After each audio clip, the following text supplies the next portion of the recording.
क्या आपने कभी ऐसा मंदिर देखा है जहां भगवान को दूध, फूल या चंदन नहीं बल्कि राख से नहलाया जाता है? उज्जैन के महाकाल मंदिर में हर सुबह होने वाली भस्म आरती में भगवान शिव को असली भस्म चढ़ाई जाती है और लोग पूछते हैं क्या ये भस्म सच में श्मशान की राख होती है? तो जवाब है नहीं। वास्तविकता ये है कि भस्म 6-7 प्राकृतिक चीजों से तैयार होती है। गाय का गोबर, पीपल, बड़, पलाश, बेर, शमी, अमलतास आदि की लकड़ियां जिन्हें जलाकर उसकी राख बनाई जाती है। और यह आरती हर रोज सुबह 4 बजे होती है जब पूरी दुनिया नींद में होती है। तब उज्जैन के इस मंदिर में मृत्यु और मोक्ष का अद्भुत संगम होता है। आरती में शरीर पर सिर्फ धोती पहनकर मंदिर में प्रवेश कर सकते हैं। कहा जाता है कि भगवान शिव स्वयं औघड़ योगी हैं, जिन्हें ना जन्म का मोह है न मृत्यु का भय। लाखों श्रद्धालु सिर्फ एक झलक पाने आते हैं क्योंकि यहाँ समय भी रुकता है। जय श्री महाकाल।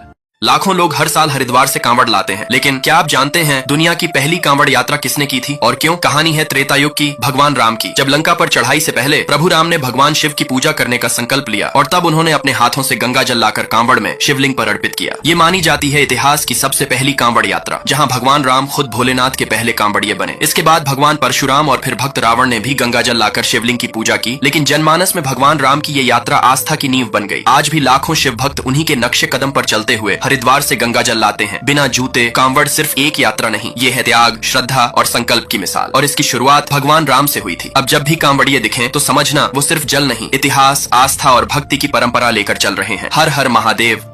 हर साल करोड़ों लोग नंगे पांव कांधे पर कांवड़ उठाकर चलते हैं, लेकिन क्या आपने कभी सोचा है क्यों? आखिर कांवड़ लाने से होता क्या है? हर साल सावन में हरिद्वार से आप सड़कों पर नारंगी कपड़े पहने कांवड़ियों को देखते हैं, लेकिन ये सिर्फ यात्रा नहीं है, ये है आत्मा की पुकार। ये सिर्फ एक परंपरा नहीं बल्कि एक गहरी साधना है। मान्यता है कि सावन में जो भी शिव भक्त गंगा जल लाकर शिवलिंग पर चढ़ाता है उसके सारे दुख दूर हो जाते हैं। और ये सिर्फ धार्मिक नहीं, वैज्ञानिक भी है। नंगे पांव चलना शरीर को डिटॉक्स करता है, नकारात्मक ऊर्जा बाहर निकलती है और शिव भक्ति से मन को गहराई से शांति मिलती है। शिव पुराण में लिखा है कांवड़ लाना भगवान शिव को प्रसन्न करता है और उनकी कृपा से भक्त की हर मनोकामना पूरी होती है। लेकिन असली शक्ति कांवड़ में नहीं, उस आस्था, त्याग और शिव प्रेम में है जो हर कांवड़िए के दिल में जलती है। तो इस सावन अगर नहीं ला सकते कांवड़ तो कम से कम शिव को सच्चे मन से याद जरूर करना। हर हर महादेव।